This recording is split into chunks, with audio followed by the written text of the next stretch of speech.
Andrew here, and I gotta ask, is it just me, or are our so-called elites starting to look a little careworn? At least some of them. I saw where today our fat flobberworm of a premier in Ontario has announced that the Ontario state of emergency is cancelled. Now, let's be clear. The state of emergency he's cancelling is the protest state of emergency. Now, the protests have been cleared for days, so day late and a dollar short, of course. Nice going, Dougie. Not the state of emergency that's destroying our lives and the lives of our children. Oh, no, that he reserves the right to lock us down again on a whim. But I saw a picture of him, and he looks like he's aged a decade in the last few weeks. I guess it must suck to have a conference call with a couple of hundred of your most important donors and get read the riot act about what a god-awful fucking mess you're making of everything. Now, let's be honest. He's the luckiest SOB in politics right now. His main opposition are calling for bringing it back.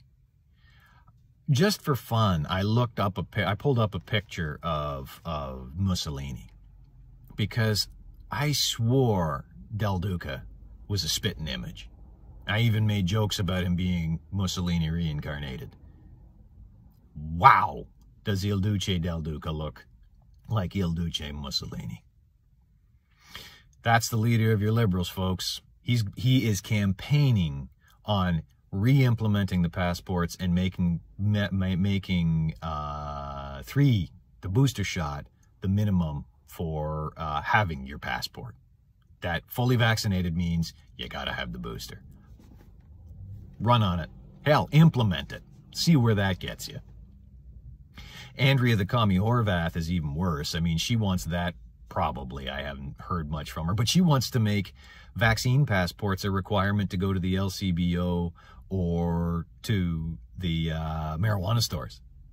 Is she trying to drive away the drunks and stoners? Like, she's already driven away the blue-collar workers. If she doesn't have drunks and stoners, who's left to vote NDP? And if the boost thing goes through and the triple vax thing goes through, who's going to vote Liberal? Doug Ford had to have been read the Riot Act to lift the mandates, to start easing off his provincial level of fascism. But like I say, he looks old, looks aged really rapidly recently. And B, what a lucky son of a bitch. He shot his own campaign in the foot, and out come Horvath and Neil Duce to rescue it for him. And over the course of our 3-week national embarrassment, I swear you could, on the brief pop-ups of Blackface Hitler, like, when he popped up, saw the truckers, called them misogynists and racists and so on, and they didn't back down, so he ran away and hid for 10 days. When trouble reared its ugly head, Blackface Hitler bravely turned and fled. He came out of hiding looking old. Like, and he isn't looking better. Our deputy premier, Granddaughter Nazi. Don't believe me? Well, turns out Hitler, command structure, first level command structure reporting to Hitler, Grandpa Frielandt. I don't know what his actual name was. Her grandfather was an actual Nazi. And she is an actual Nazi. Makes sense.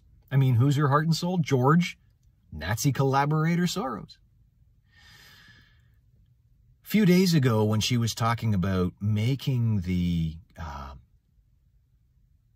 emergency powers to seize bank accounts of her political opposition permanent, I swear she had a little orgasm in that press conference. She was so happy. A couple days later, Trudeau is withdrawing the Emergencies Act from the Senate approval, and she looks like she's tweaking. Like, seriously, she looked like she was on speed.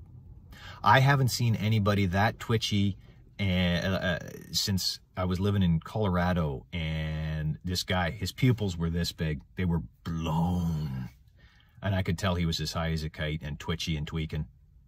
I happened to be in an auto repair shop at the time, and I looked around and I saw 2 escape routes and 5 weapons just in case this guy just popped off. Like, I was ready to throw down just in case.